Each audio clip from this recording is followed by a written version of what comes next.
Hello guys, अब बाकी series के एपिसोड भी इसी चैनल पर आ जाएंगे। बाकी आप लोग सब्सक्राइब कर लीजिए सागा सीरीज़ वाले को। उस पर मैं एपिसोड डालना स्टार्ट करूँगा अच्छी आवाज़ में, डबिंग स्टार्ट कर दूँगा। तब तक के लिए आपको यहीं पर बने रहना है। मैं आपको सागा सीरीज़ को ज्वाइन कर लेना, उस पर अपडेट आते रहेंगे तो आपको पता चल जाएगा। बाकी कोलैबोरेशन के थ्रू आप वो चैनल को ज्वाइन कर लेना।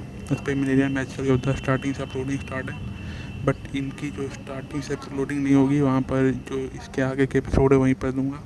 आज सारे यहीं पर है, बाकी कल वहाँ पर मैं डालूँगा, या फिर मैं आज शाम शाम या सुबह तक अपलोड कर दूँगा। वहाँ पर आपको देखने को मिल जाएंगे सारे एपिसोड चारों सीरीज़ के। बाकी नई सीरीज़ भी मैं एक बहुत जल्द लॉन्च करने वाला हूँ एक। बहुत अच्छी खुशबू आ रही है। बहुत अच्छी खुशबू आ रही है। बबीता ने अपने हाथ में ग्रिल्ड मीट की एक सीख पकड़ी हुई थी और बड़े बड़े कौर लेकर खा रही थी। ये बारबेक्यू तो बहुत स्वादिष्ट लग रहा है। आमतौर पर जब कोई ग्रेट इमॉर्टल रेल्म तक पहुंच जाता है तो वह 10 या 8 दिन बिना खाए आराम से रह सकता है और उसकी भूख भी काफ़ी कम हो जाती है। लेकिन आरव की बनाई हुई सीखें इतनी स्वादिष्ट थीं कि भले ही शरीर को उनकी ज़रूरत न हो, स्वाद कलिकाएं इस प्रलोभन का विरोध नहीं कर पा रही थीं। पायल खुद को रोक नहीं सकी और बिना किसी हिचकिचाहट के आगे बढ़कर एक सीख उठाई और हल्का सा कौर लिया। सावधानी से तैयार किया गया स्पिरिट बीस्ट का मांस जैसे ही उसके मुंह में गया, उसने उसकी स्वाद कलिकाओं पर जबरदस्त असर डाला। उसका टेक्सचर और खुशबू इतनी शानदार थी कि वह प्रशंसा किए बिना नहीं रह सकी। इस तरह दोनों महिलाएं दिल खोलकर खाने लगीं, जबकि आरव लगातार उनके लिए मांस ग्रिल करता रहा। सिस्टर लुओ, तुम भी एक ट्राई करो। बबीटर ने एक हाथ से खुद एक सीख मुंह में डाली और दूसरे हाथ से हेजल की तरफ एक सीख बढ़ा दी। हेजल थोड़ी देर के लिए हिचकिचाई। वह स्वभाव से ठंडी और अलग थलग रहने वाली थी, लेकिन खुशबू और माहौल के असर में वह आखिरकार खुद को रोक नहीं सकी और एक सीख लेकर बड़े ही सलीके से खाने लगी। ये डिनर लगभग आधे घंटे तक चला और सबने बहुत आनंद लेकर खाया। बबीटर ने सबसे ज्यादा खाया, उसके बाद पायल और सबसे कम हेजल ने। मैं भर गई हूँ, अब सच में और नहीं खा सकती। छोटी लड़की ने अपने मुंह के कोने से तेल पोंछा और बिना किसी परवाह के अपना पेट थपथपाया। बाकी दोनों चुप रहीं, लेकिन उनके चेहरों पर भी संतुष्टि साफ दिखाई दे रही थी। खाना खत्म हो गया। आरव ने तीनों की तरफ देखा, उसके होंठों पर एक अजीब सी मुस्कान उभरी। उसने हाथ घुमाकर सारा बारबेक्यू सामान समेट लिया। खत्म हो गया। बिग ब्रदर, आज रात फिर बारबेक्यू करेंगे? बबीता अब पूरी तरह आरव के बारबेक्यू की दीवानी हो चुकी थी। कल की बात कल देखेंगे। अभी मेरे साथ अंदर आओ। आरव बड़े कदमों से कमरे की तरफ बढ़ा और तीनों महिलाएं हैरानी के साथ उसके पीछे पीछे चल पड़ीं। बिग ब्रदर, तुम मेरे कमरे में क्या कर रहे हो? जैसे ही आरव बीच वाले कमरे में गया, बबीता ने आवाज लगाई। तुम्हारा कमरा? ये किसने तय किया? इस समय आरव का चेहरा बदल चुका था। उसकी पहले वाली विनम्रता और झुकने वाला रवैया पूरी तरह गायब हो चुका था। ये पूरा स्थान मेरा है। यह मत भूलो कि तुम सब अस्थायी किराएदार हो। तुम्हें मेरे नियम मानने होंगे। जहां तक कमरों की बात है, मैं जिस कमरे में चाहूं जाऊंगा। ये कहकर वो बाईं ओर वाले कमरे में चला गया। तुम्हारी हिम्मत कैसे हुई? उसे अपने कमरे में घुसते देख हेजल का चेहरा तुरंत सख्त हो गया और उसने उसे पकड़ने के लिए हाथ बढ़ाया। उसके अनुसार अपनी ताकत के आधार पर वह आसानी से उसे काबू कर सकती थी। लेकिन उसके लिए यह पूरी तरह चौंकाने वाला था कि उसके हाथ में बिल्कुल भी ताकत नहीं थी। वह खुद ही लड़खड़ा गई और लगभग गिर पड़ी। मैं क्यों नहीं कर सकता? यह मेरा कमरा है, तुम्हें मुझे रोकने का क्या हक है? आरव ने उसकी कलाई पकड़कर उसे कमरे में खींच लिया और पास के लकड़ी के बिस्तर पर दबा दिया। सुबह से वह अपने गुस्से को दबाए हुए था और अब वह उसे रोक नहीं सका। उसने हाथ उठाया और उसके पीछे थप्पड़ मार दिया। आवाज तेज और साफ थी, जिसकी गूंज पूरे कमरे में फैल गई। तुम्हें सबक सिखाऊंगा, बेदिल औरत। अगर मैं न होता, तो क्या तुम प्रोफाउंड इमॉर्टल रेल्म के शिखर तक पहुंच पाती? अगर मैं न होता, तो क्या तुम ग्रेट इमॉर्टल रेल्म तक पहुंच पाती? और अब तुम यहां आकर अपना रौब दिखा रही हो। तुम्हें हिम्मत किसने दी? वो बोलते बोलते उसे मारता रहा, और कुछ ही पलों में हेजल को दर्जनों बार थप्पड़ पड़ चुके थे। मैं तुम्हें मार डालूंगी। हालांकि वो अक्सर अपने शरीर को सिर्फ एक खोल कहती थी, लेकिन सबके सामने इस तरह अपमानित होना उसे पूरी तरह क्रोधित कर गया। लेकिन वह चाहे जितनी कोशिश कर ले, उसके शरीर में कोई ताकत नहीं बची थी। उसके डैंशन की आधी इमॉर्टल एनर्जी जैसे गायब हो चुकी थी। तुम मुझे मारो ही, अगले जन्म में। आरव ने फिर से हाथ उठाकर उसे मारा। मैं डॉक्टर हूँ। मैं तुम्हें ग्रेट इमॉर्टल रेल्म तक पहुंचा सकता हूँ, या तुम्हें अपाहिज भी बना सकता हूँ।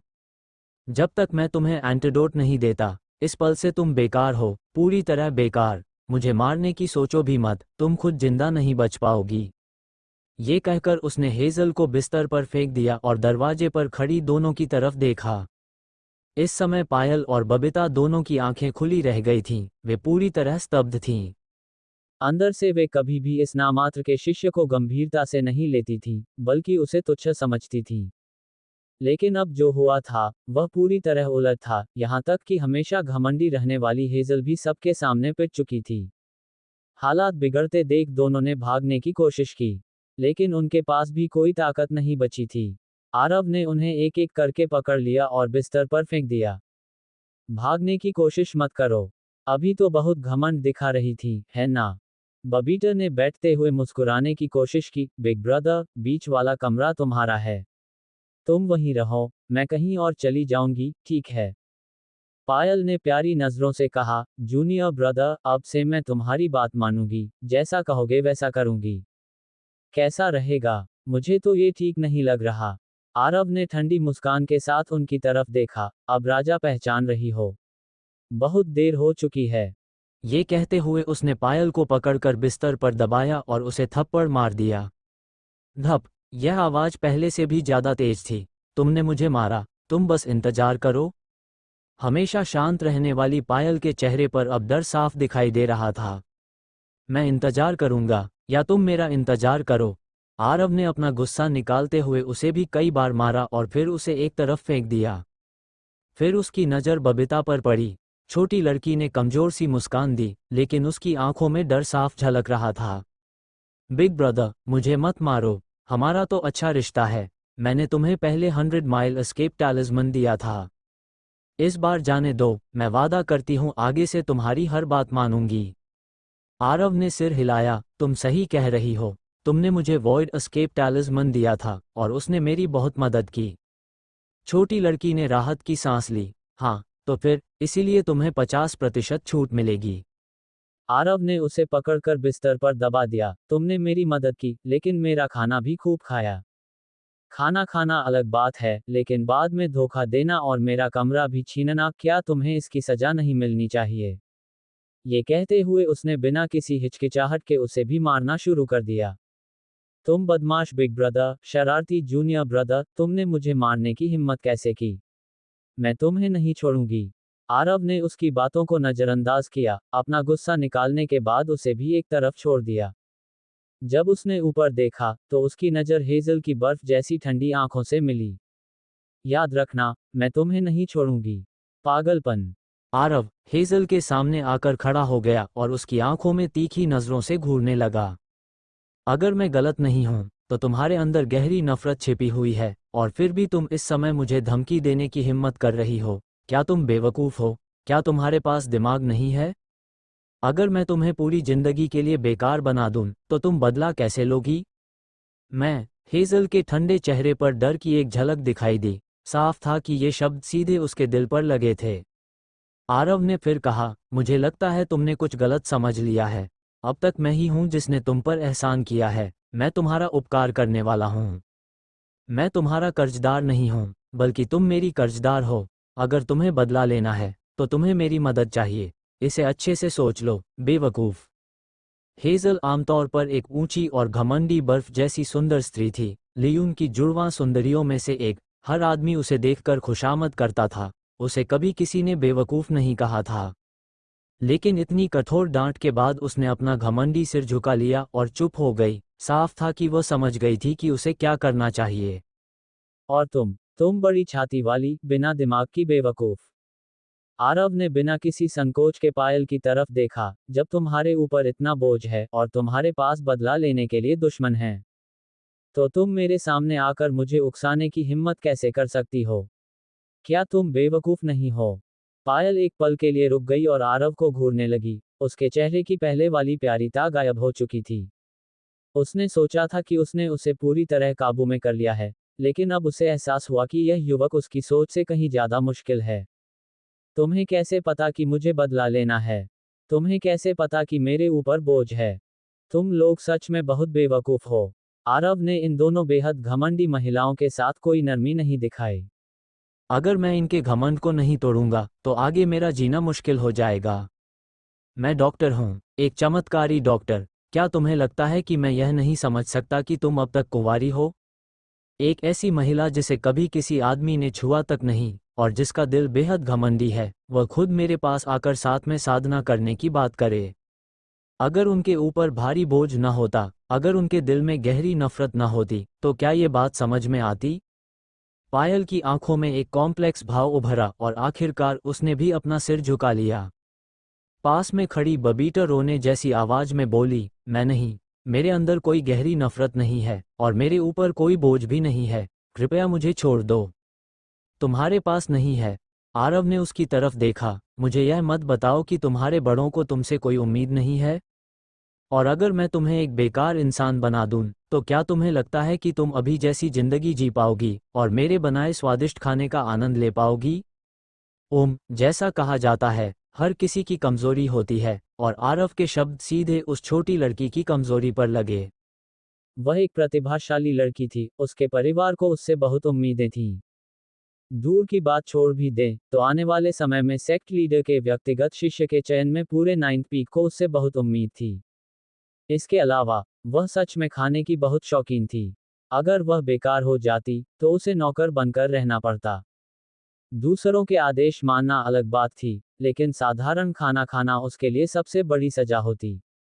लेकिन फिर भी उसने हार मानने से इनकार कर दिया और जिद में बोली, तुम ऐसा करने की हिम्मत नहीं करोगे। अगर तुमने ऐसा किया, तो सेक्ट तुम्हें नहीं छोड़ेगा।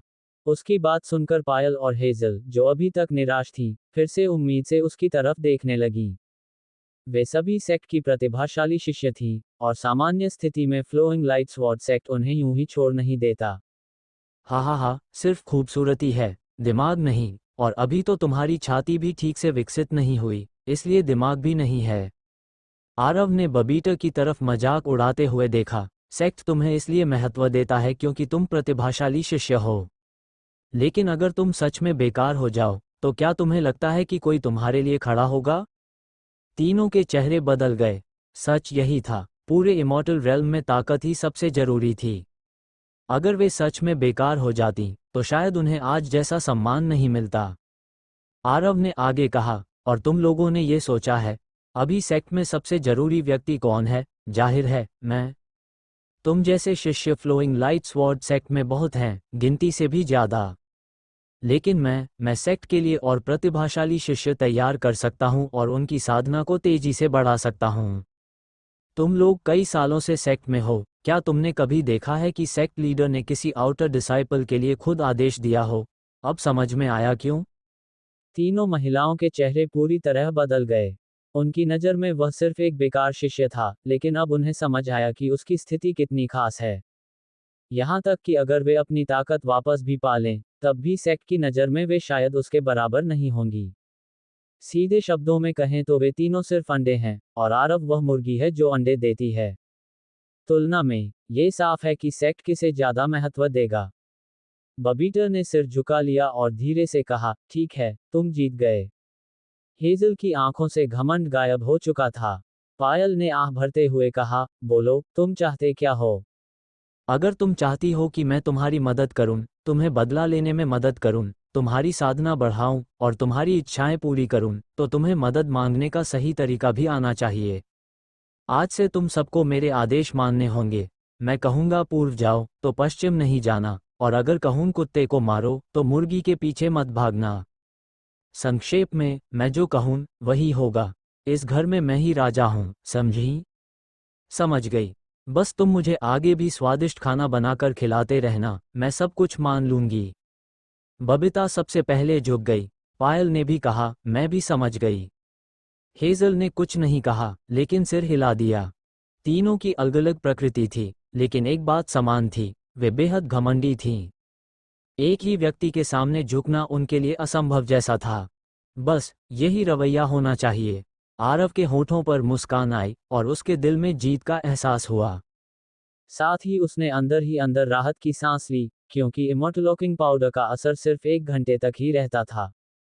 अगर ये तीनों जिद पर अड़ी रहती तो वह मुसीबत में पड़ जाता। लेकिन उसने उनकी कमजोरियों को पकड़कर उनके घमंड को पूरी तरह तोड़ दिया। फिर भी नाटक पूरा करने के लिए उसने अपनी जेब से एक्स्ट्रा च्युइंग गम के 6 टुकड़े निकाले और उनके सामने रख दिए। ये तुम्हारा एंटीडोट है। इसे खाने के बाद तुम्हारी ताकत जल्दी वापस आ जाएगी। लेकिन ये सिर्फ 3 महीने के लिए है। उसके बाद तुम्हें फिर मुझसे लेना होगा। बिना सवाल किए तीनों ने उसे उठाया और मुंह में डाल लिया। छोटी लड़की ने कुछ बार चबाया, फिर खुशी से बोली, बिग ब्रदर, यह एंटीडोट तो बहुत स्वादिष्ट है, क्या तुम्हारे पास और है?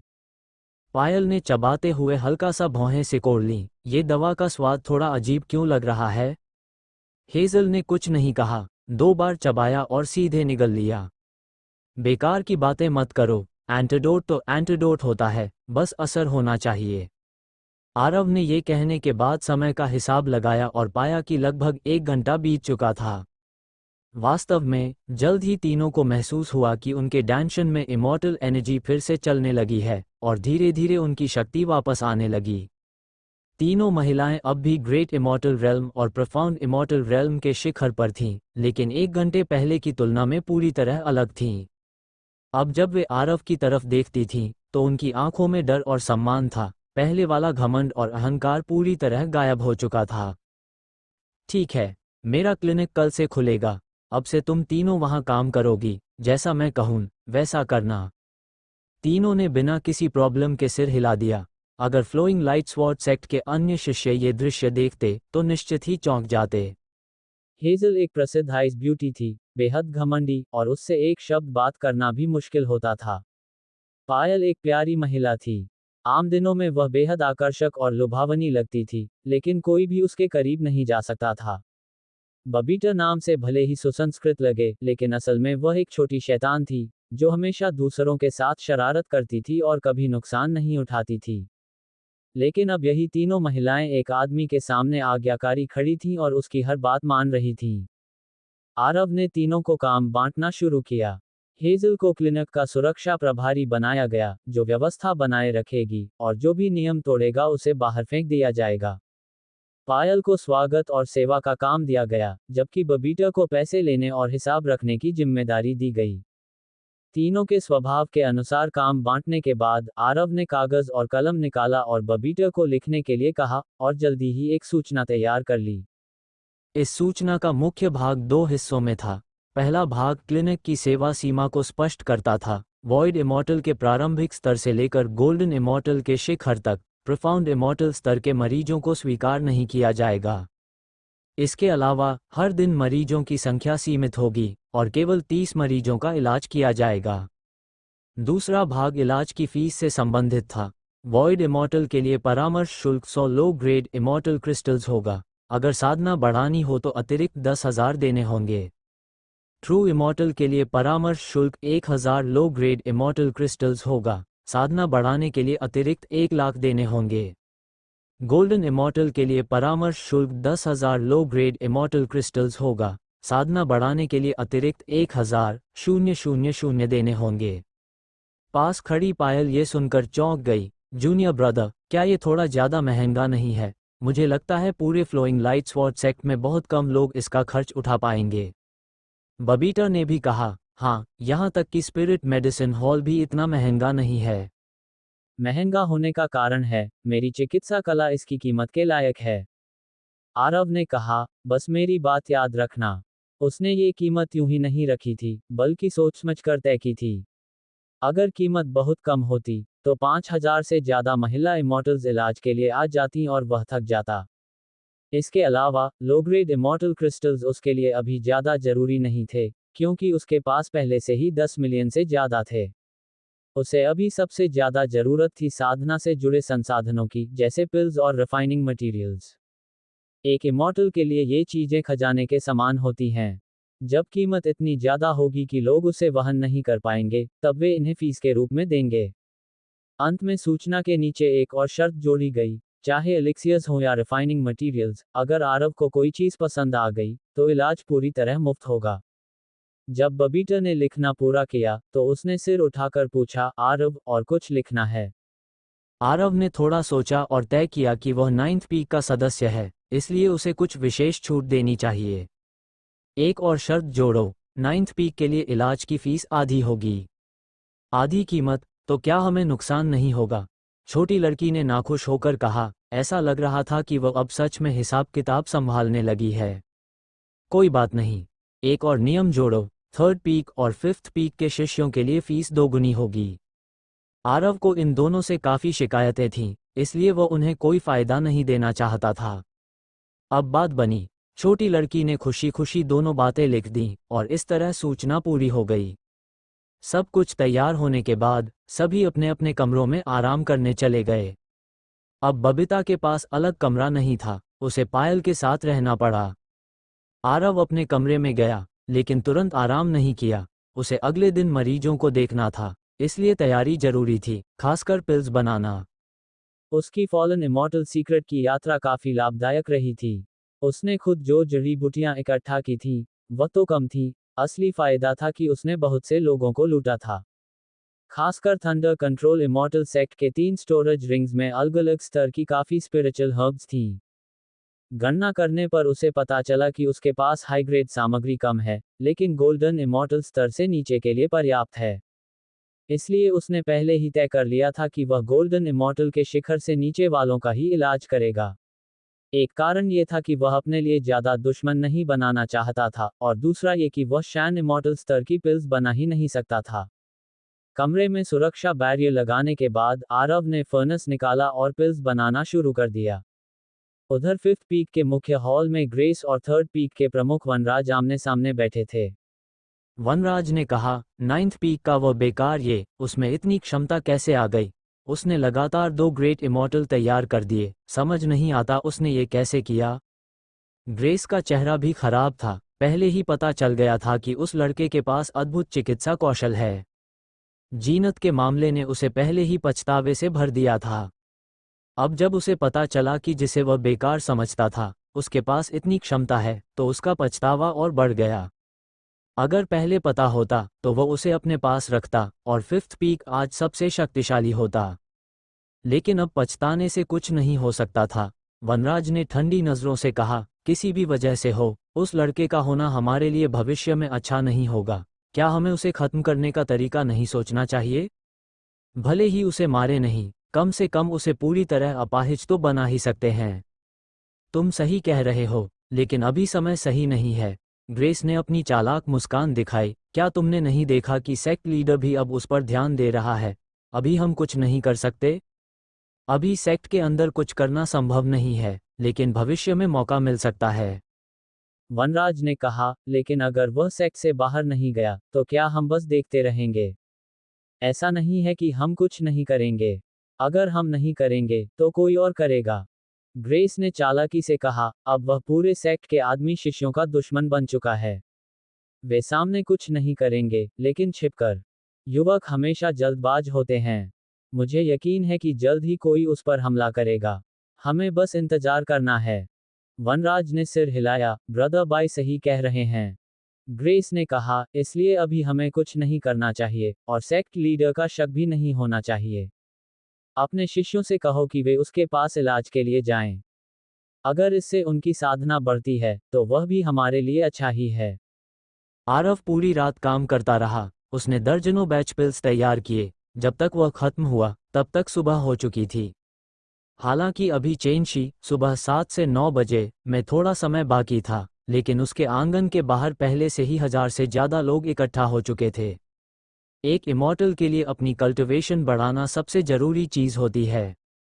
जैसे ही कल्टिवेशन बढ़ती है, न केवल जीवन काल लंबा होता है, बल्कि सेक्ट में उसका दर्जा भी तेजी से बढ़ जाता है। अगर किसी को सेक्ट लीडर का पर्सनल डिसाइपल बनने का मौका मिल जाए, तो उसकी पूरी जिंदगी बदल सकती है। इसी वजह से कल इतने लोग पागल हो गए थे और आरव के साथ डुअल कल्टिवेशन करने के लिए तैयार हो गए थे।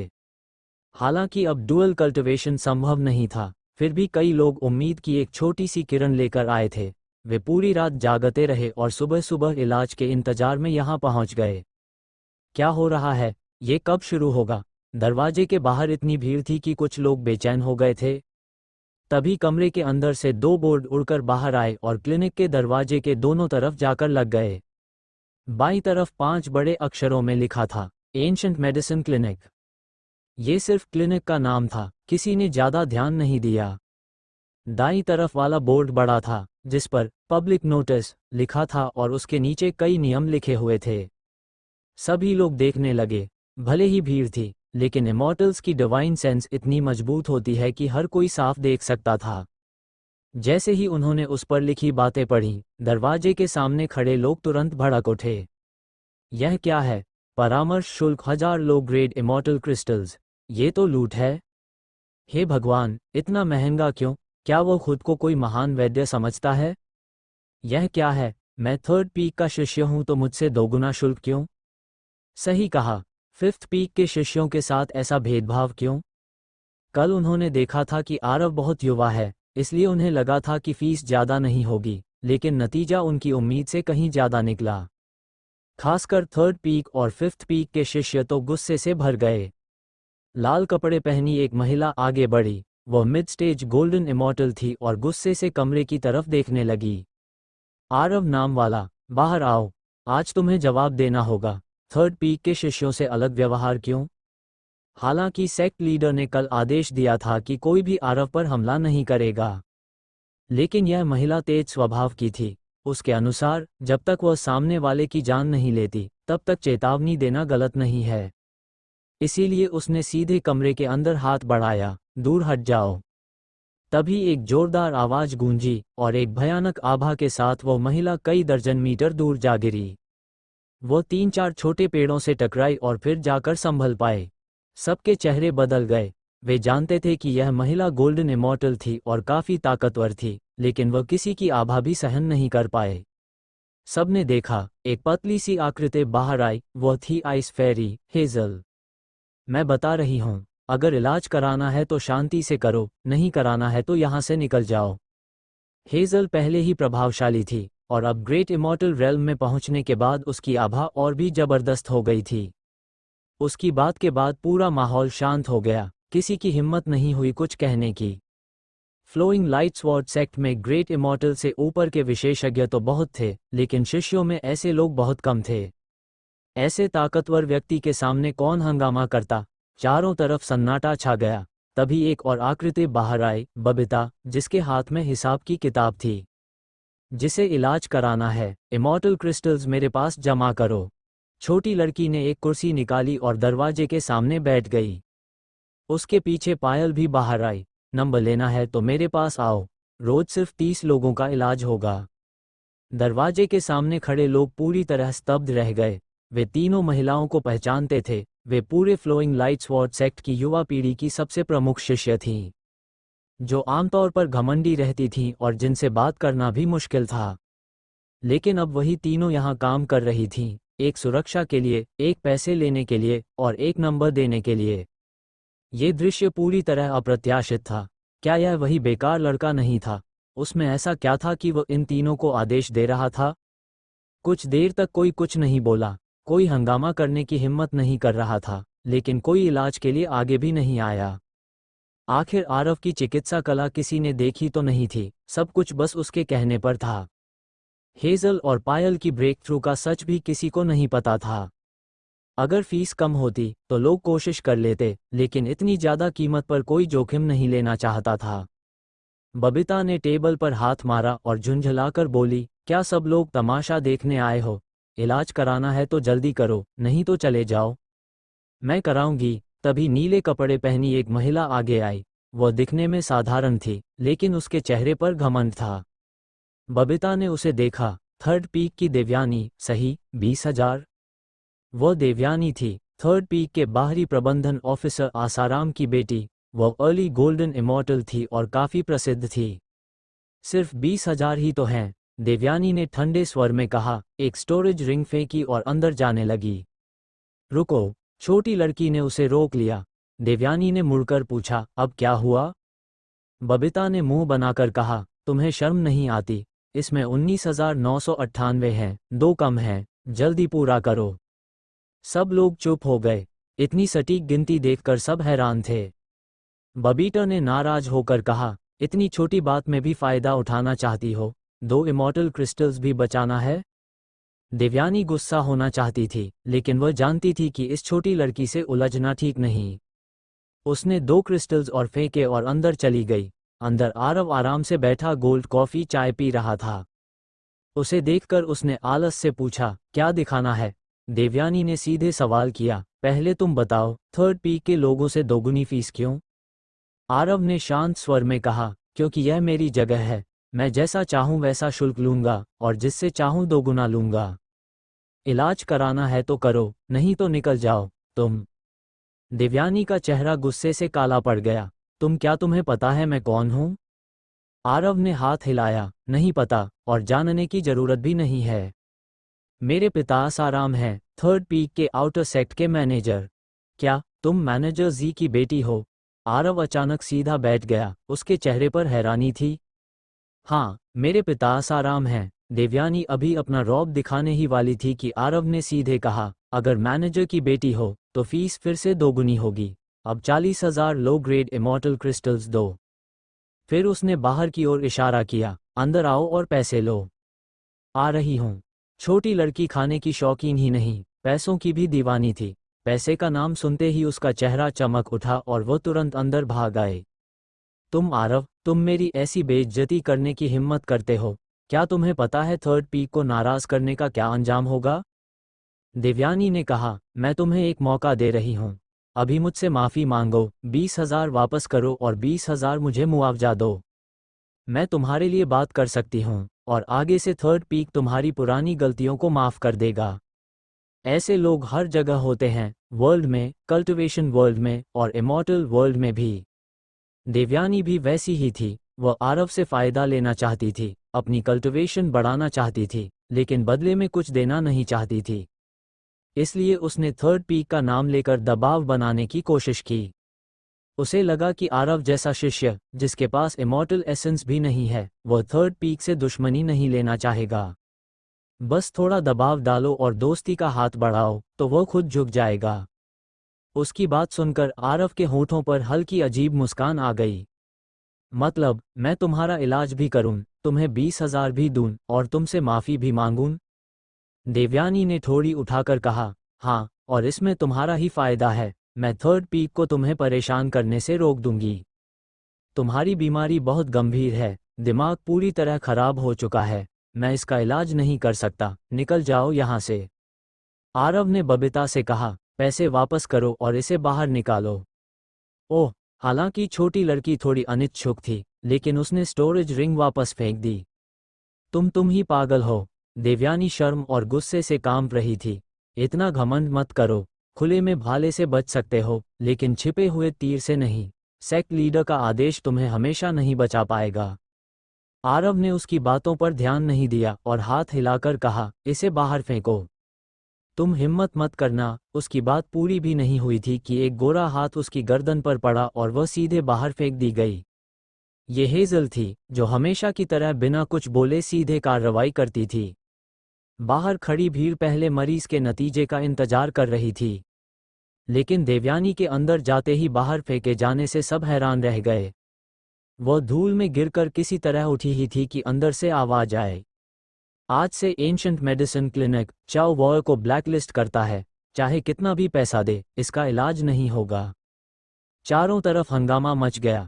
किसी ने सोचा भी नहीं था कि एक नया क्लिनिक थर्ड पीक के मैनेजर की बेटी को भी ठुकरा देगा। तुम हरामखोर, मुझे ब्लैकलिस्ट करने की हिम्मत कैसे हुई? तुम्हें क्या लगता है तुम भगवान हो? देवयानी गुस्से में चिल्लाई, मैं यहीं खड़ी रहूंगी और देखूंगी तुम क्या कर सकते हो। अगर तुम दूसरों का इलाज नहीं कर पाए, तो मैं तुम्हारा क्लिनिक तोड़ दूंगी। हेजल के डर से वो अंदर नहीं जा सकती थी, इसलिए बाहर खड़ी होकर मौका देखने लगी। उसे पूरा विश्वास था कि कोई भी डॉक्टर हर बीमारी ठीक नहीं कर सकता, और आरव जरूर गलती करेगा। आरव ने उसे पूरी तरह नज़रअंदाज किया और कहा, अगला। भीड़ फिर से शांत हो गई। अब किसी को समझ आ गया था कि यहाँ कोई दबाव नहीं चलेगा। लेकिन इतनी ज़्यादा फीस देकर इलाज कराने का जोखिम भी कोई नहीं लेना चाहता था। सब सोच रहे थे कि पहले किसी और को जाने दें और देखें क्या होता है। मैं, नाइन्थ पीक की रियांशी, जूनियर ब्रदर से निवेदन करती हूँ कि मेरा इलाज करें। उसकी आवाज़ नर्म और मधुर थी। भीड़ से एक हरे कपड़ों में महिला आगे आई। उसका शरीर पतला था और उसकी चाल बहुत ही सुंदर थी। वह रियांशी थी, नाइन्थ पीक के आउटर सेक्ट मैनेजर जीवन की बेटी, अर्ली गोल्डन इमॉर्टल स्तर की। वो बबीता के पास गई, 500 लो ग्रेड इमॉर्टल क्रिस्टल्स दिए और अंदर चली गई। ये रियांशी और आरव की पहली मुलाकात थी। जैसे ही उसने उसे देखा, उसका चेहरा हल्का लाल हो गया। आरव को लगा कि वह स्वभाव से शर्मीली है। उसे नहीं पता था कि उसके पिता पहले ही डुअल कल्टिवेशन की बात उससे कर चुके थे, लेकिन उसने मना कर दिया था। रियांशी एक उच्च चरित्र वाली महिला थी और इस तरह की साधना को पसंद नहीं करती थी। लेकिन जब उसने सुना कि आरव अपनी चिकित्सा से लोगों की कल्टिवेशन बढ़ा सकता है, तो वह यहाँ आ गई। वह बाहर से कोमल दिखती थी, लेकिन अंदर से मजबूत थी। जूनियर आरव, आपको कष्ट दिया। रियांशी ने हल्का झुककर अभिवादन किया और बैठकर अपना हाथ आगे बढ़ाया। सीनियर सिस्टर, आप बहुत विनम्र हैं। आरव ने उसका हाथ पकड़कर नाड़ी जांचनी शुरू की। कुछ देर बाद उसने हल्का सा भौहें सिकोड़ ली। रियांशी ने पूछा, क्या हुआ जूनियर ब्रदर? क्या मेरी स्थिति ठीक नहीं है? अगर नहीं हो सकता, तो कोई बात नहीं। कल्टिवेशन में कोई शॉर्टकट नहीं होता। वो समझदार थी, इसलिए उसने पहले ही उसे रास्ता दे दिया। ऐसी बात नहीं है, मैं तुम्हारा इलाज कर सकता हूँ। आरव ने हाथ वापस लिया। क्या तुम स्टीवर्ड की बेटी हो? रियांशी ने सिर हिलाया। मेरी माँ बचपन में ही गुजर गई थी। मैं और मेरे पिता ही एक दूसरे का सहारा हैं। क्या तुम्हारे पिता तुम्हें बहुत ज़्यादा प्यार करते हैं? रियांशी को समझ नहीं आया कि इसका इलाज से क्या संबंध है, लेकिन उसने फिर भी सिर हिला दिया। हाँ, मेरे पिता मुझे बहुत प्यार करते हैं, यही समस्या है। आरव ने हल्की सांस ली। तुम्हारी कल्टिवेशन की प्रतिभा बहुत अच्छी थी, लेकिन तुम्हारे पिता ने ही उसे लगभग बर्बाद कर दिया। जूनियर आरव, तुम क्या कहना चाहते हो? रियांशी का चेहरा तुरंत बदल गया।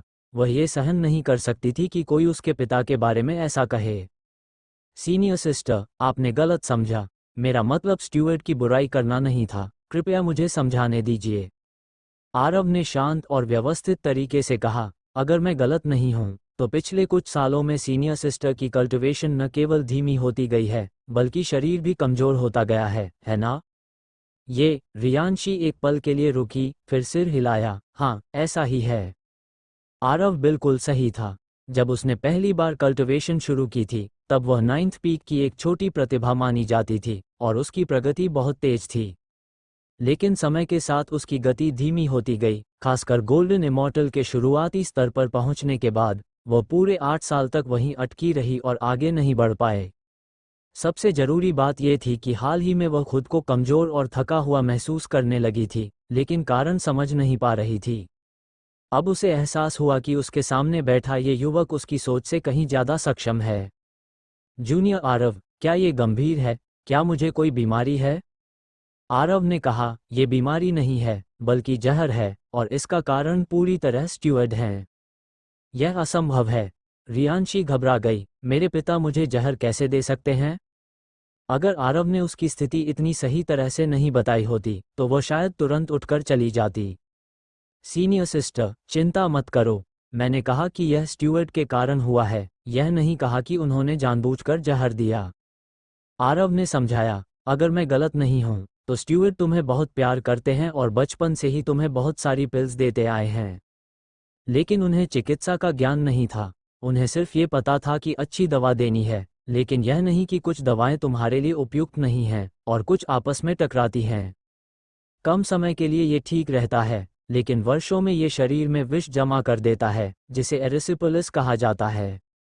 इन एलिक्सियर्स के कारण तुम्हारी कल्टिवेशन धीमी हो गई, और इसे देखकर स्टीवर्ड और चिंतित हो गए, इसलिए उन्होंने और ज़्यादा दवाएं देना शुरू कर दिया। इससे जहर और बढ़ता गया, और आज की स्थिति बन गई। अगर यह चलता रहा, तो जान को भी खतरा हो सकता है। ये, आरव की बात सुनकर रियांशी पूरी तरह स्तब्ध रह गई। ये सच था। जीवन हमेशा अपनी बेटी से बहुत प्यार करता था और उसे सबसे अच्छी दवाएं देता था। शुरुआत में इसका असर अच्छा था, लेकिन बाद में असर कम होता गया। दवाएं लेने के बाद भी कोई फर्क नहीं पड़ता था। इससे एक बुरा चक्र बन गया। जितनी समस्या बढ़ती गई, उतनी ही ज़्यादा दवाएं दी जाती गईं।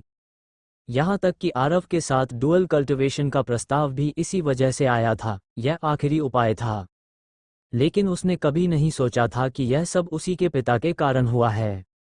रियांशी ने खुद को संभाला और पूछा, जूनियर आरव, क्या मेरा शरीर ठीक हो सकता है? अगर नहीं हो सकता, तो कृपया मेरे पिता को मत बताना, उन्हें बहुत दुख होगा। इस समय उसे सबसे ज्यादा चिंता अपने पिता की थी। आरव ने आत्मविश्वास से कहा, सीनियर सिस्टर, चिंता मत करो, ये सिर्फ पिल पॉइजनिंग है, कोई बड़ी बात नहीं। आमतौर पर लंबे समय तक दवाएं लेने से शरीर में विष जमा हो जाता है, जिसे पिल पॉइजनिंग कहते हैं, लेकिन तुम्हारा मामला थोड़ा ज्यादा गंभीर है। रियांशी उत्साहित हो गई, तो इसका इलाज कैसे होगा? मैं इमॉर्टल क्रिस्टल्स देने के लिए तैयार हूँ। पहले इलाज करते हैं, क्रिस्टल्स की बात बाद में करेंगे। आरव ने एक छोटी काली गोली निकाली। ये डिटॉक्सिफाइंग पिल थी, जो हर तरह के जहर के खिलाफ असरदार थी। सीनियर सिस्टर, पहले ये गोली लो, फिर मैं सिल्वर नीडल्स से तुम्हारी मदद करूंगा। रियांशी ने गोली ली और देखा कि उस पर 3 सुनहरी धारियां थीं। ये तो टॉप ग्रेड एलिक्सिर है। वह वर्षों से दवाएं ले रही थी, इसलिए उसकी गुणवत्ता पहचानती थी। एक पैटर्न वाली गोली ही दुर्लभ होती है, लेकिन इसमें 3 पैटर्न्स थे। ये तो लेजेंडरी स्तर की थी। उसने बिना हिचकिचाहट गोली खा ली और जमीन पर बैठकर उसे अब्जॉर्ब करने लगी। आरव ने तेजी से कई सिल्वर नीडल्स उसके शरीर में लगा दी, ताकि दवा का असर बढ़े। करीब 15 मिनट बाद उसने सुइयां निकाल ली और उसकी पीठ पर हल्का प्रहार किया। फूं! रियांशी ने खून की एक धार बाहर निकाली। ये खून गुलाबी था और उसमें दवा की खुशबू थी। उसी क्षण उसे महसूस हुआ कि जैसे शरीर से कोई भारी बोझ हट गया हो। वह हल्की और शक्तिशाली महसूस करने लगी। वह धन्यवाद देने ही वाली थी कि अचानक उसके डैंशन की इमॉर्टल एनर्जी उबलने लगी। तभी आरव की आवाज आई, ध्यान लगाओ, ब्रेक थ्रू के लिए तैयार हो जाओ। रियांशी ने तुरंत आंखें बंद कर लीं और पूरी तरह ध्यान केंद्रित कर लिया।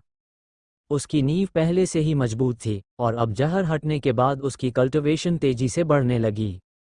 15 मिनट बाद उसके मन में एक हल्की आवाज आई और उसकी cultivation mid stage golden immortal तक पहुंच गई। मैं सफल हो गई, इतने सालों बाद आखिरकार आगे बढ़ी। वह बेहद खुश थी। रुको मत, ये तो शुरुआत है। आरव ने फिर एक गोली उसके मुंह में डाल दी। इस बार भी उसने बिना सोचे निगल लिया।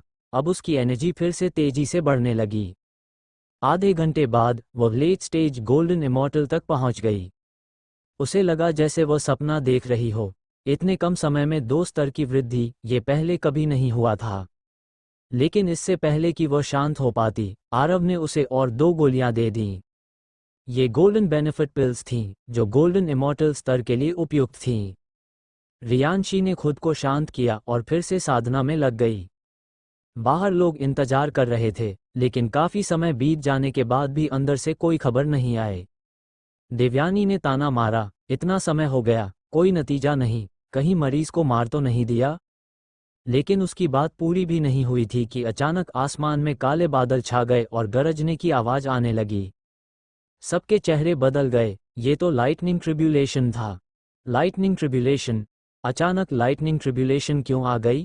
क्या हो रहा है? किसने ब्रेक थ्रू किया? कौन ट्रिब्यूलेशन देने वाला है? ये तो रूबी लाइटनिंग ट्रिब्यूलेशन है। आखिर मामला क्या है? मौजूद सभी लोग हैरान रह गए और इधर उधर देखने लगे। हालांकि यहाँ हजारों लोग जमा थे, लेकिन कोई भी साधना नहीं कर रहा था, और किसी के ब्रेक थ्रू के संकेत भी नहीं थे। तभी, जब सब उलझन में थे, अचानक एक आकृति कमरे से बाहर निकली और तेजी से सेक्ट के बाहर असेंशन प्लेटफॉर्म की ओर उड़ गई। हे भगवान, ये तो रियांशी है। हालांकि वह बहुत तेज उड़ रही थी, फिर भी सब पहचान गए कि ट्रिब्यूलेशन देने वाली वही है जो अभी अभी अंदर गई थी। जैसे ही उसकी पहचान पक्की हुई, पूरा माहौल हंगामे में बदल गया।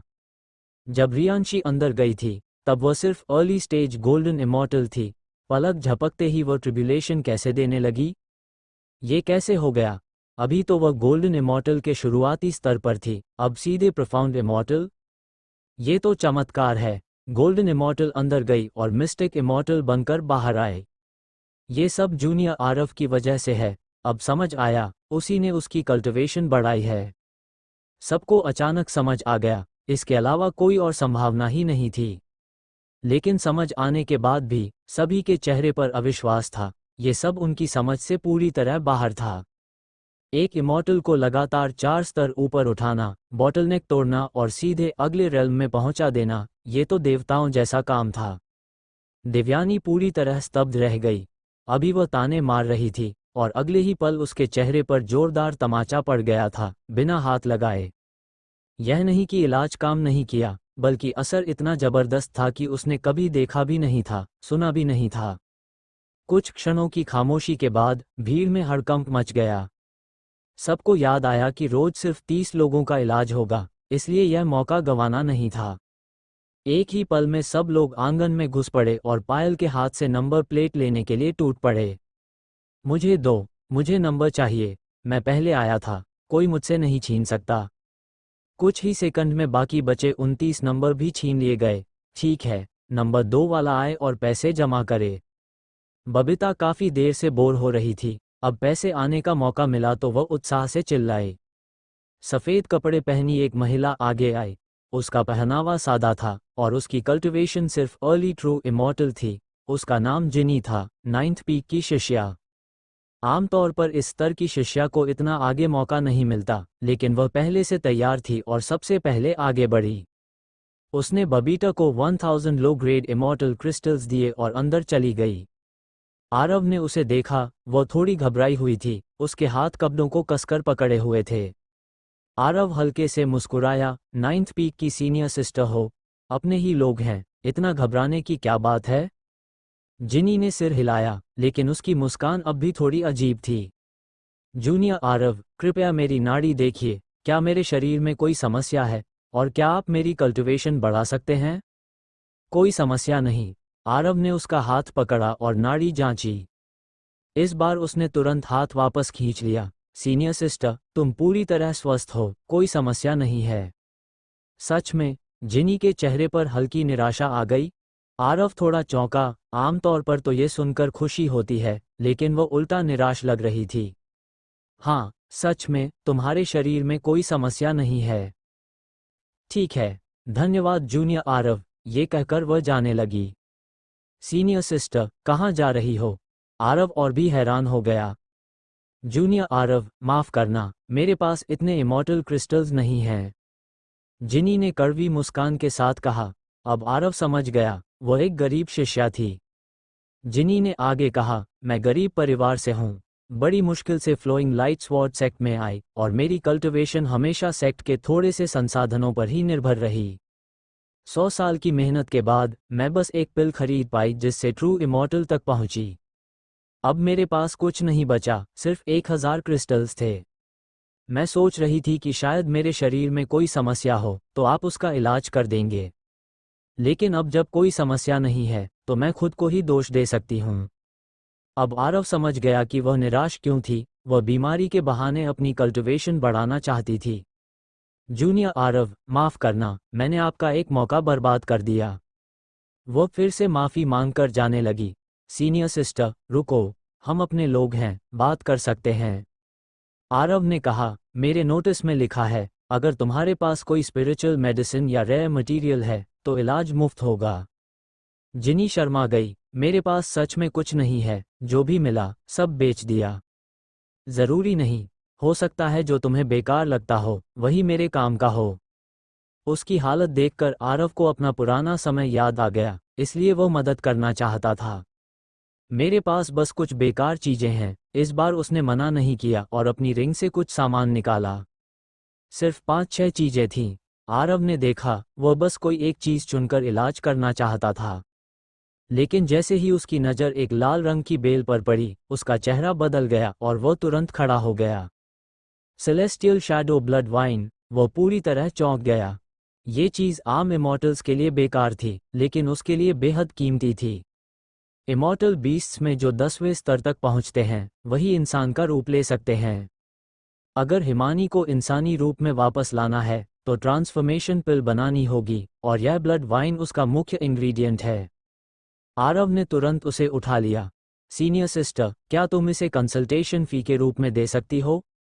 जिनी एक पल के लिए चौंक गई, फिर सिर हिलाया। जूनियर आरव, मुझे पता है आप मेरी मदद करना चाहते हैं, लेकिन सच में इसकी ज़रूरत नहीं है। जब मैं फ़ीस नहीं दे सकती, तो आपको परेशान करने का कोई मतलब नहीं। मैं चलती हूँ। जैसे ही वह जाने लगी, आरव ने तुरंत उसे रोक लिया। वो सच में जिद्दी थी, अपनी इज्जत को सबसे ऊपर रखती थी। सीनियर सिस्टर, मैं सच कह रहा हूँ, मुझे सच में ये चीज़ चाहिए। ये सिर्फ तुम्हारी मदद करने की बात नहीं है। मुझे एक एलिक्सिर बनानी है, और उसका मुख्य इंग्रेडिएंट यही इमॉर्टल शैडो ब्लड वाइन है। ऐसा करो, तुम इसकी कीमत बताओ, मैं इसे खरीद लूँगा। जिनी ने अविश्वास से पूछा, क्या आप सच में झूठ नहीं बोल रहे? बिल्कुल नहीं, एक डॉक्टर झूठ नहीं बोलता। आरव ने वाइन को हाथ में पकड़ा। ये चीज़ बहुत दुर्लभ है। इसकी कीमत इसलिए कम है क्योंकि लोग इसकी उपयोगिता नहीं जानते, लेकिन मुझे इसकी ज़रूरत है।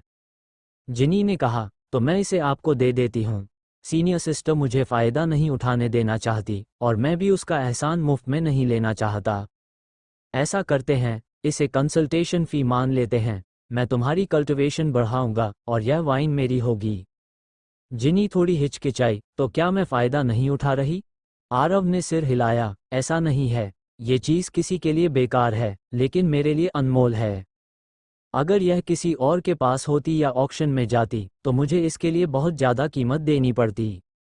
तुम्हें लग रहा है कि तुम फ़ायदा उठा रही हो, लेकिन मुझे लगता है मैं फ़ायदा उठा रहा हूँ। इसलिए यह एक बराबर सौदा है। उसकी सच्चाई देखकर गिनी ने सिर हिलाया। ठीक है, धन्यवाद जूनियर आरव। आरव ने इमॉर्टल शैडो ब्लड वाइन रख ली और फिर एक गहरे लाल रंग की गोली निकाली, ट्रू स्पिरिट पिल। ये सेकंड टायर एलिक्सिर थी, जो ट्रू इमॉर्टल के लिए बिल्कुल सही थी। उसने जिनी को बैठने को कहा, उसे गोली दी, और तुरंत सिल्वर नीडल्स निकालकर उसकी सहायता करने लगा। जैसे ही गोली मुंह में गई, उसके डैंशन में जबरदस्त ऊर्जा उठी। आरव पास खड़ा सब देख रहा था और मन ही मन हैरान था। हर व्यक्ति की दवाओं के प्रति सहनशीलता होती है। जितनी ज़्यादा दवाएं ली जाएं, असर उतना कम होता जाता है। लेकिन जिनी ने बहुत कम दवाएं ली थीं, इसलिए इस पिल का असर बेहद ज़बरदस्त था। उसकी इमॉर्टल एनर्जी तेजी से बढ़ी और वह जल्दी ही मिड स्टेज ट्रू इमॉर्टल तक पहुंच गई। और तब भी पिल की शक्ति का बहुत छोटा हिस्सा ही अब्जॉर्ब हुआ था। आरव की मदद से कुछ ही देर में उसकी कल्टिवेशन सीधे लेट स्टेज ट्रू इमॉर्टल तक पहुंच गई। जिनी खुशी से भर गई, उसे यकीन ही नहीं हो रहा था कि इतना तेजी से सुधार हो सकता है। वह उठने ही वाली थी कि आरव ने उसे रोका और एक और पिल उसके मुंह में डाल दी। आरव को उस पर सच में दया आ रही थी, और ब्लड वाइन उसके लिए बेहद कीमती थी। इसलिए वह उसे जितना हो सके उतना आगे बढ़ाना चाहता था। बाहर लोग अब भी इंतजार कर रहे थे। देवयानी का चेहरा अभी भी खराब था, अभी अभी उसकी बेइज्जती हुई थी। एक थर्ड पीक की महिला बोली, सीनियर सिस्टर जी, क्या इस बार भी वह चमत्कार करेगा? देवयानी ने ठंडी हंसी के साथ कहा, चमत्कार इसलिए चमत्कार होता है क्योंकि वह बार बार नहीं होता। मुझे लगता है ये सिर्फ किस्मत थी। असल में वह जलन में ऐसा कह रही थी। तभी बबीता मुस्कुराते हुए आई, देवयानी, लोग कहते हैं बड़ी छाती वालों के पास दिमाग नहीं होता। तुम्हारे पास तो दोनों ही नहीं है, फिर भी इतनी बातें कर रही हो। तुम किसके बारे में बोल रही हो? देवयानी गुस्से से भर गई। बबीता ने हंसते हुए कहा, तुम्हारे बारे में। जूनियर ब्रदर की मेडिकल स्किल्स साफ दिखाई दे रही हैं, और तुम अभी भी बकवास कर रही हो। ये दिमाग नहीं तो और क्या है? उसकी स्किल्स कुछ नहीं है, वह बस भाग्यशाली है, देवयानी ने जिद में कहा। ठीक है, तो शर्त लगाओ, बबीता ने कहा। अगर जूनियर ब्रदर जिनी की कल्टिवेशन बढ़ा देता है, तो तुम मुझे 20,000 इमॉर्टल क्रिस्टल्स दोगी, और अगर नहीं हुआ, तो मैं तुम्हें 20,000 दूंगी। देवयानी असल में शर्त नहीं लगाना चाहती थी, लेकिन सबकी नज़रें उस पर थीं। अब पीछे हटना मतलब इज्जत खोना था। ठीक है, मैं तैयार हूँ, वह मजबूरी में बोली। बबीता ने सबके सामने शर्त की घोषणा की, सब लोग गवाह रहें, हारने पर मुकरना मत। देवयानी ने कहा, देखते हैं कौन हारता है। तभी अचानक आसमान में गरज हुई। सबने ऊपर देखा, काले बादल फिर से इकट्ठा हो गए थे। फिर से लाइटनिंग ट्रिब्यूलेशन। क्या किसी ने फिर ब्रेक थ्रू किया? सभी की नज़रें तुरंत कमरे की तरफ गईं, और सच में एक आकृति तेजी से बाहर निकली। वह जिनी थी। अब उसकी आभा पूरी तरह बदल चुकी थी, वह अर्ली स्टेज गोल्डन इमॉर्टल बन चुकी थी। वह सीधे असेंशन प्लेटफॉर्म की ओर उड़ गई। सब लोग स्तब्ध रह गए। जब वह अंदर गई थी तब वह सिर्फ ट्रू इमॉर्टल थी और अब सीधे गोल्डन इमॉर्टल।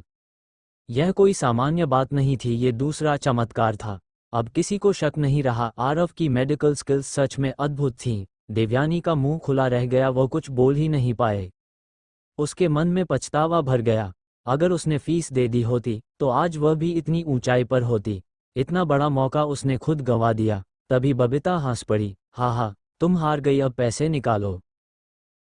देवयानी का चेहरा तुरंत लाल हो गया। 20,000 लो ग्रेड इमॉर्टल क्रिस्टल्स उसके लिए बहुत बड़ी रकम थी। वह देना नहीं चाहती थी, लेकिन अगर नहीं देती तो शर्त हार जाती।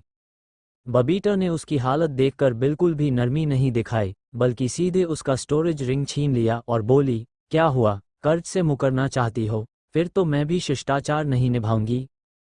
देवयानी गुस्से से कांप उठी। उसकी आंखों में जैसे आग जल रही थी, लेकिन वह कुछ कर नहीं सकती थी। आखिरकार उसने खुद शर्त हारी थी। छोटी लड़की ने उसकी तरफ देखा भी नहीं और खुशी से कमरे के अंदर चिल्लाई, बिग ब्रदर, मैंने फिर से 20,000 लो ग्रेड इमॉर्टल क्रिस्टल्स कमा लिए, चलो आधा आधा बांटते हैं। अंदर से आरव की आवाज आई, अच्छा काम किया, आज रात तुम्हें एक एक्स्ट्रा खाना मिलेगा। उसकी आवाज में संतोष था। उसे लग रहा था कि यह लड़की सिर्फ खाने की शौकीन ही नहीं, बल्कि पैसे कमाने में भी माहिर है। हे, धन्यवाद बिग ब्रदर। ये सुनते ही बबीता का चेहरा खुशी से खिल उठा। उधर जिनी अपनी ट्रिब्यूलेशन देने जा चुकी थी और अगली काली कपड़े पहनी महिला अब और इंतजार नहीं कर पा रही थी। किसी भी इमॉर्टल के लिए, चाहे आदमी हो या महिला, सबसे बड़ा आकर्षण अपनी कल्टिवेशन को तेजी से बढ़ाना होता है। उस महिला ने जल्दी से पैसे दिए और अंदर चली गई। वह सेकंड पीक की शिष्या थी, जिसकी कल्टिवेशन शुरुआती रूबी स्तर की थी। पायल सेकंड पीक मास्टर की डायरेक्ट डिसाइपल थी, इसलिए वह उससे पहले से परिचित थी और इसी कारण उसे अच्छा नंबर मिल गया था। आरव इन सब बातों को समझता था और सेकंड पीक के प्रति उसके मन में कोई द्वेष नहीं था, इसलिए उसने बिना किसी समस्या के उसका इलाज शुरू कर दिया। करीब 1 घंटे बाद कमरे के बाहर फिर से बादल घिर गए और एक और लाइटनिंग ट्रिब्यूलेशन बनने लगी। सेक्ट के बाहर असेंशन प्लेटफॉर्म के पास बैठे कुछ शिष्य ये सब देख रहे थे और हैरान थे कि आज इतने लोग ट्रिब्यूलेशन दे रहे हैं। दरवाजे के सामने खड़ी महिला इमॉर्टल्स अब पूरी तरह पागल होने लगी थीं। एक इमॉर्टल के लिए एक रेल्म आगे बढ़ना ही बहुत बड़ी बात होती है और सीधे एक बड़ा रेल्म पार करना तो सपने जैसा होता है। लेकिन आज उन्होंने अपनी आंखों से देखा था कि लोग एक ही बार में पूरा रेल्म पार कर रहे हैं और ये देखकर उनके दिल में जलन और लालच दोनों पैदा हो रहे थे। जैसे ही काले कपड़े वाली महिला बाहर निकली, उसके पीछे खड़ी पीले कपड़ों वाली महिला तुरंत अंदर भागी। ये लिसा थी, 5th पीक की शिष्या और आउटर सेक्ट मैनेजर सोनू की छोटी बेटी। उसकी कल्टिवेशन भी शुरुआती गोल्डन इमॉर्टल स्तर की थी। उसने पहले ही 3 लोगों को तेजी से आगे बढ़ते देखा था, इसलिए वो अब पूरी तरह बेचैन हो चुकी थी। सामान्य तौर पर गोल्डन इमॉर्टल से प्रोफाउंड इमॉर्टल तक पहुंचने में सैकड़ों या हजारों साल लग जाते हैं और कई लोग तो पूरी जिंदगी में भी वहां तक नहीं पहुंच पाते। इसलिए उसका लालच और बेचैनी स्वाभाविक थी। इस समय उसे दोगुनी फीस की परवाह भी नहीं थी। उसने सीधे स्टोरेज रिंग फेंकी और अंदर जाकर मुस्कुराते हुए बोली, जूनियर आरव, कृपया मेरी भी कल्टिवेशन बढ़ा दीजिए। हालांकि उसे पता था कि 5th पीक और 9th पीक के बीच दुश्मनी है और उसके पिता का भी आरव से विवाद हुआ था, लेकिन इस समय वो सब भूल चुकी थी। उसके चेहरे पर पूरी तरह चापलूसी भरी मुस्कान थी। आरव ने शांत स्वर में कहा, ठीक है, मैं डॉक्टर हूँ, पैसे दे दिए हैं तो इलाज करूँगा। उसने एक काली गोली दी और सिल्वर नीडल से उसकी मदद करने लगा। कुछ ही मिनटों में लीसा की आभा तेजी से बढ़ी और वह अर्ली गोल्डन इमॉर्टल से मिड स्टेज गोल्डन इमॉर्टल तक पहुंच गई। आरव ने सुइयां निकालते हुए कहा, ठीक है, इलाज पूरा हुआ, अब जा सकती हो। लीसा के चेहरे की खुशी अचानक जम गई। बस इतना ही? हालांकि उसकी कल्टिवेशन बड़ी थी, लेकिन वह उसकी उम्मीद से बहुत कम था। आरव ने शांत होकर कहा, हाँ, तुम्हारी कल्टिवेशन बढ़ गई, अब और क्या चाहिए? लीसा गुस्से में बोली, यह सही नहीं है। पहले 3 लोग एक पूरा रेल्म पार कर गए और मैं सिर्फ एक छोटा स्तर बढ़ी हूँ, ये तो बहुत कम है। मैंने पूरे 2 million low grade immortal crystals दिए हैं, तुम मुझे ऐसे नहीं टाल सकते। आरव ने ठंडी हंसी के साथ कहा, क्या मैंने कहीं लिखा था कि मैं तुम्हें पूरा रेल्म पार करवाऊंगा?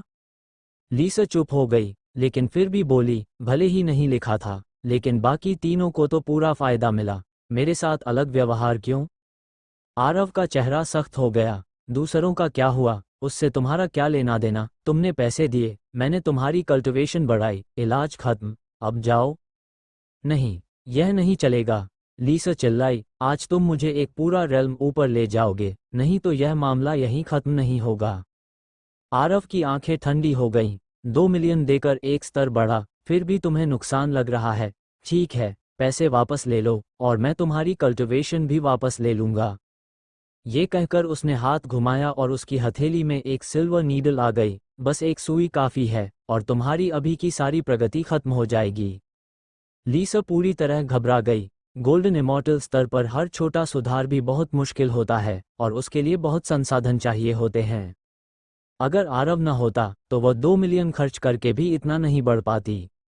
अब उसे समझ आ गया कि वह वास्तव में फ़ायदा ही उठा रही थी।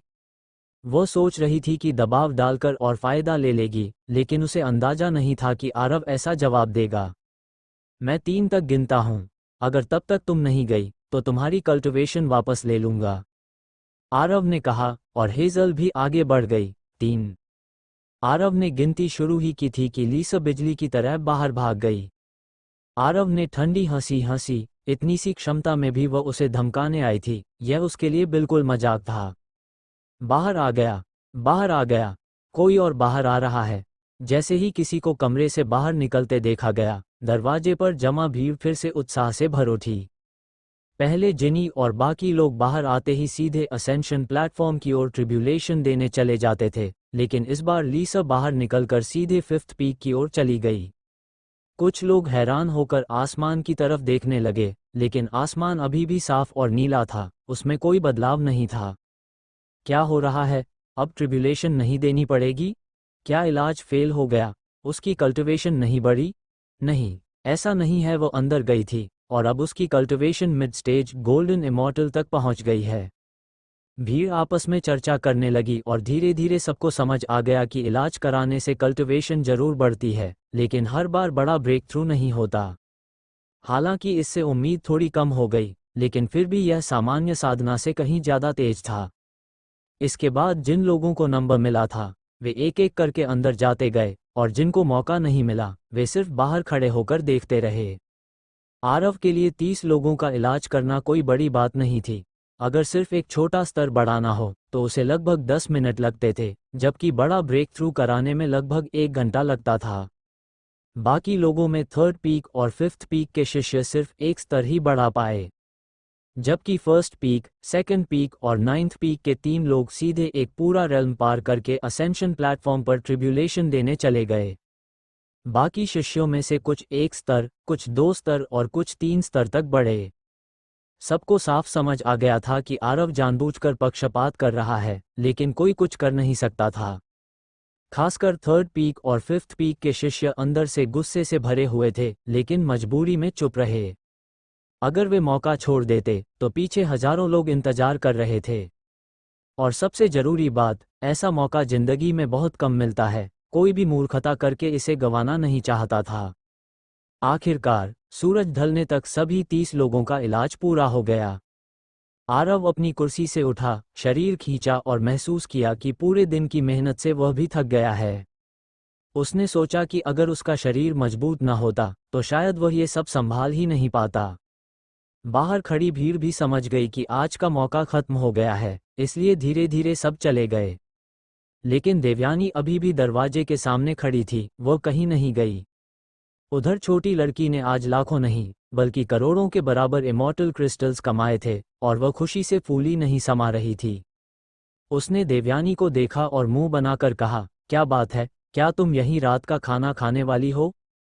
देवयानी ने कहा, मुझे जूनियर आरव से बात करनी है। तभी उसने आरव को बाहर आते देखा और तुरंत उसके पास आ गई। जूनियर आरव, माफ़ करना, मुझसे गलती हो गई थी, सब मेरी ही गलती थी, मैं तुमसे माफ़ी मांगती हूँ। इस समय उसका रवैया पूरी तरह बदल चुका था। पहले वाली घमंड और अहंकार गायब था, और उसकी जगह चापलूसी भरी मुस्कान आ गई थी। आरव ने भौहें सिकोड़ते हुए कहा, तुम अभी तक गई नहीं, मैंने कहा था ना कि तुम्हें एंशंट मेडिसिन क्लिनिक से पूरी तरह ब्लैकलिस्ट कर दिया गया है।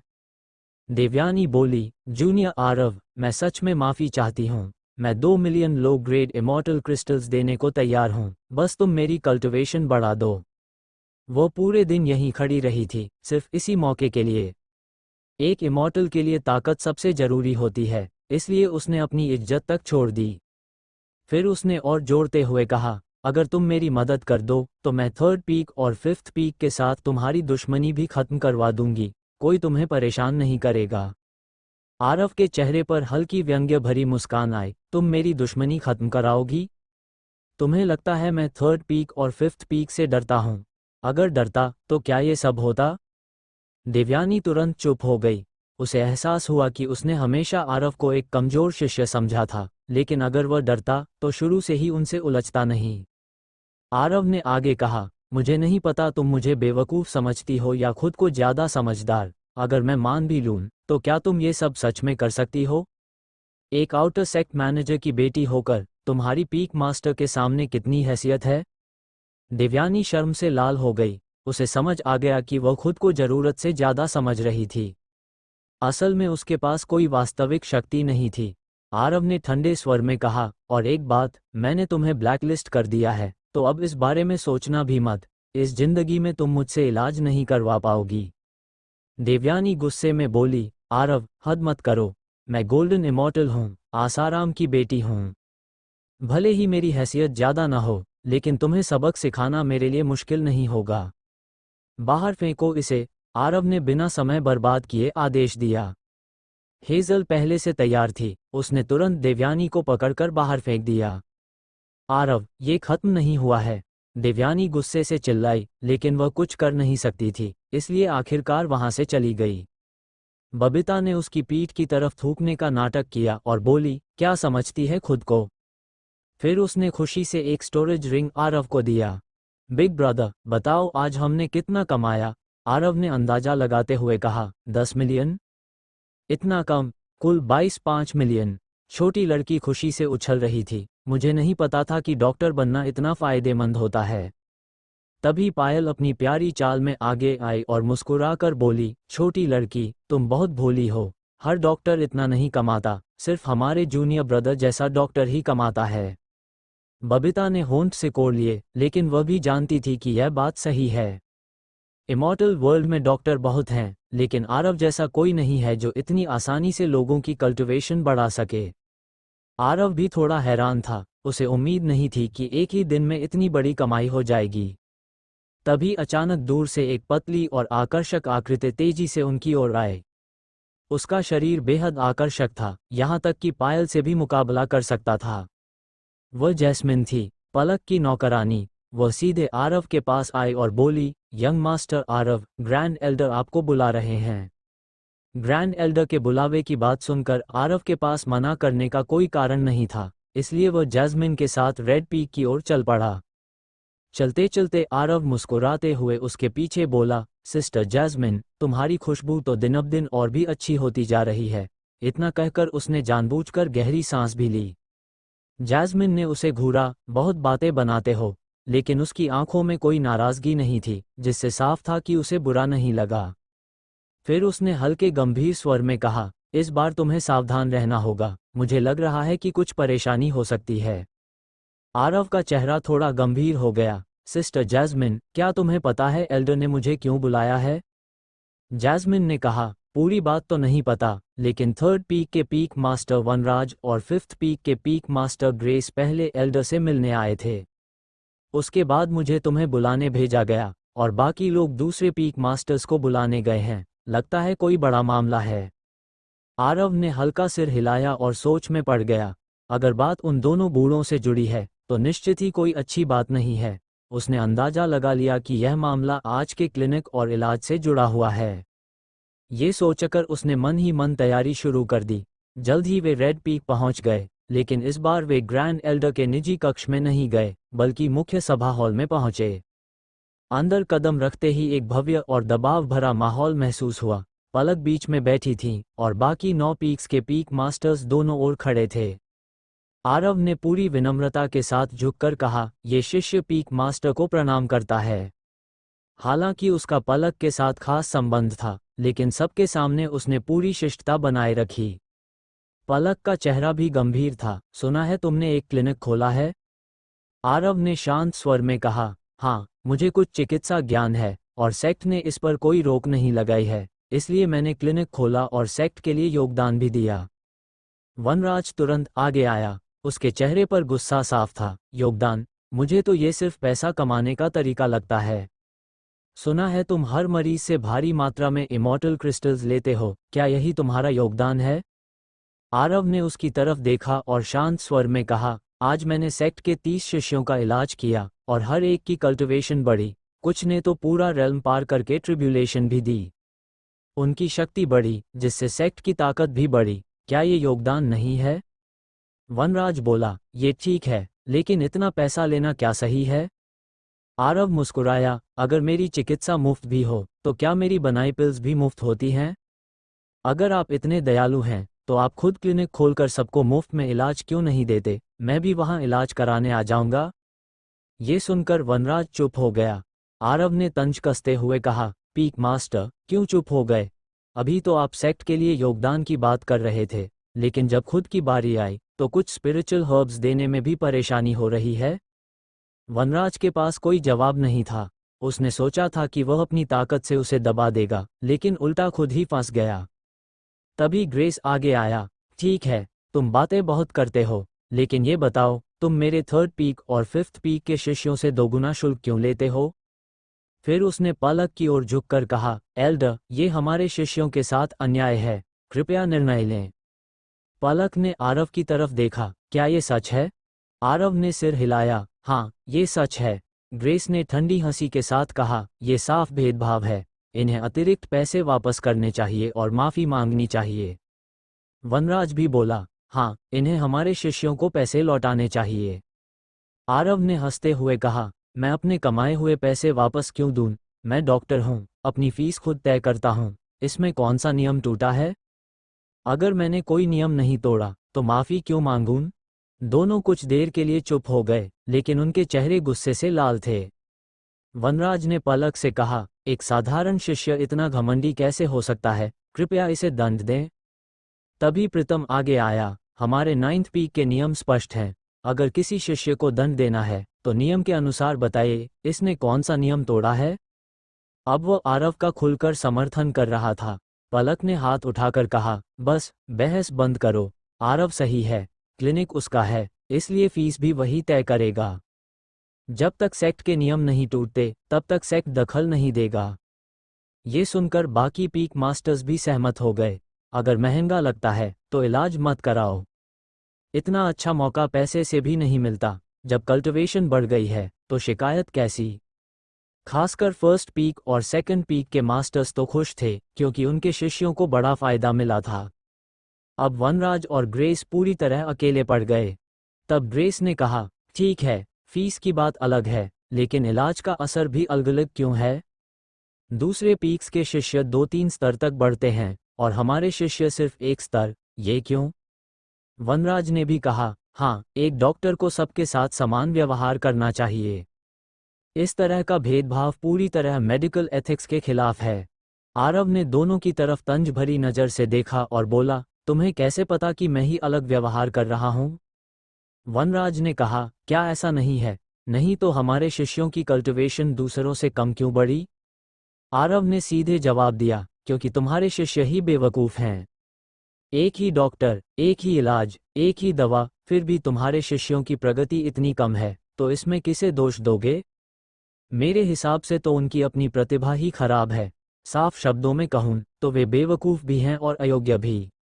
उसकी बात सुनते ही आसपास खड़े लोग हंसी रोक नहीं पाए। वनराज का चेहरा गुस्से से लाल हो गया, लेकिन उसके पास कोई जवाब नहीं था। वह आरोप लगा रहा था, लेकिन उसके पास कोई ठोस सबूत नहीं था। तभी पलक ने कहा, सिर्फ कुछ शिष्यों की प्रगति देखकर यह नहीं कहा जा सकता कि अलग व्यवहार हुआ है। अशोक ने भी समर्थन किया, सही कहा। एक ही गुरु के शिष्यों की प्रगति भी अलग होती है, तो डॉक्टर के मामले में तो और भी होगा। प्रीतम ने तो बिल्कुल भी नरमी नहीं दिखाई। स्पष्ट है कि तुम्हारे अपने शिष्य ही कमजोर हैं और तुम दूसरों पर आरोप लगा रहे हो। सच में शर्म आनी चाहिए तुम्हें। ग्रेस और वनराज दोनों का चेहरा काला पड़ गया, लेकिन वे कुछ कह नहीं पाए। कुछ देर बाद वनराज ने फिर कहा, ठीक है, इस बात को छोड़ देते हैं, लेकिन ये बताओ, तुमने मेरी शिष्या देवयानी को क्यों बंद किया? आरव ने शांत स्वर में कहा, वही लड़की जो डॉक्टर का सम्मान करना नहीं जानती, इलाज कराने आई थी, लेकिन अपनी औकात नहीं पहचानती थी। डॉक्टर इलाज करते हैं, लेकिन उसके लिए सम्मान जरूरी है। जब उसे ये समझ नहीं है, तो उसे बंद करना सही ही है।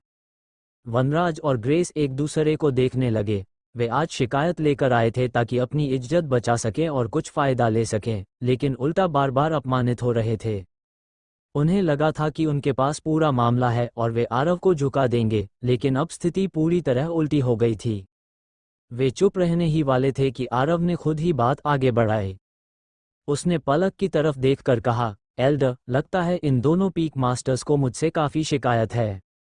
तो क्यों न इसका एक स्थायी समाधान कर लिया जाए। कल से मेरा ancient medicine clinic 3rd peak और 5th पीक के किसी भी शिष्य का इलाज नहीं करेगा।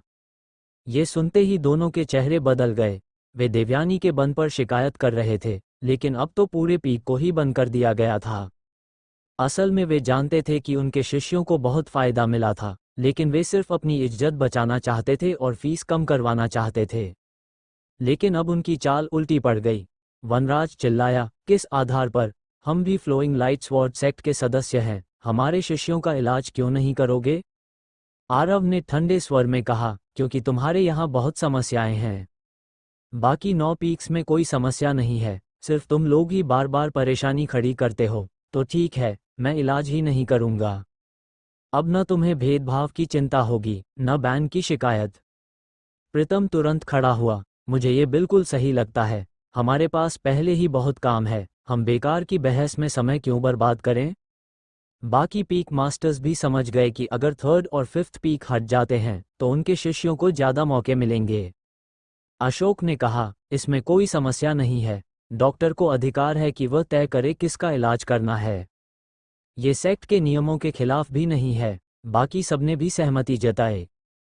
पलक ने सिर हिलाया, सभी की बात सही है। क्लिनिक तुम्हारा है, तुम जिसे चाहो इलाज करो या मना करो, सेक्ट इसमें हस्तक्षेप नहीं करेगा। फिर उसने दोनों की तरफ देखा, पीक मास्टर्स, अब कुछ कहना है? ग्रेस और वनराज एक दूसरे को देखने लगे। वे समझ गए कि पलक भले ही निष्पक्ष दिख रही है, लेकिन असल में आरव और 9th पीक का समर्थन कर रही है। और यह समर्थन इतना खुला था कि वे कुछ कह भी नहीं सकते थे। आखिरकार उन्होंने हार मान ली। ठीक है, यहीं तक रहने देते हैं। उन्हें समझ आ गया कि अब बहस का कोई फायदा नहीं है। असल समस्या ये थी कि शक्ति आरव के हाथ में थी, उसकी मेडिकल स्किल्स। इस चीज का कोई सीधा जवाब नहीं होता, और जो वह कहे वही सच माना जाएगा। पलक ने कहा, ठीक है, आज की बैठक यहीं समाप्त होती है, सब जा सकते हैं। आरव, तुम रुक जाओ। सभी पीक मास्टर्स चले गए और हॉल में सिर्फ 2 लोग रह गए। अब पलक का चेहरा थोड़ा नर्म हो गया। मुझे उम्मीद नहीं थी कि तुम इतने तेज हो। उन दोनों को बोलने का मौका ही नहीं मिला। आरव ने हल्की मुस्कान के साथ कहा, मैं तेज नहीं हूं, बस वे दोनों समझदार नहीं हैं, फायदा उठाकर भी शिकायत करने आ गए थे। पलक मुस्कुराई। वह खुद भी उन दोनों को पसंद नहीं करती थी, लेकिन अपनी स्थिति के कारण खुलकर कुछ नहीं कह सकती थी। आरव ने आज जो किया, उससे उसे काफी संतोष मिला। फिर उसका चेहरा गंभीर हो गया। बाकी बातें छोड़ो, मुझे एक बात बताओ, तुम टॉप ग्रेड पिल्स बना सकते हो, क्या तुम सेलेस्टियल इमॉर्टल्स की कल्टिवेशन भी बढ़ा सकते हो? ये सवाल बहुत जरूरी था।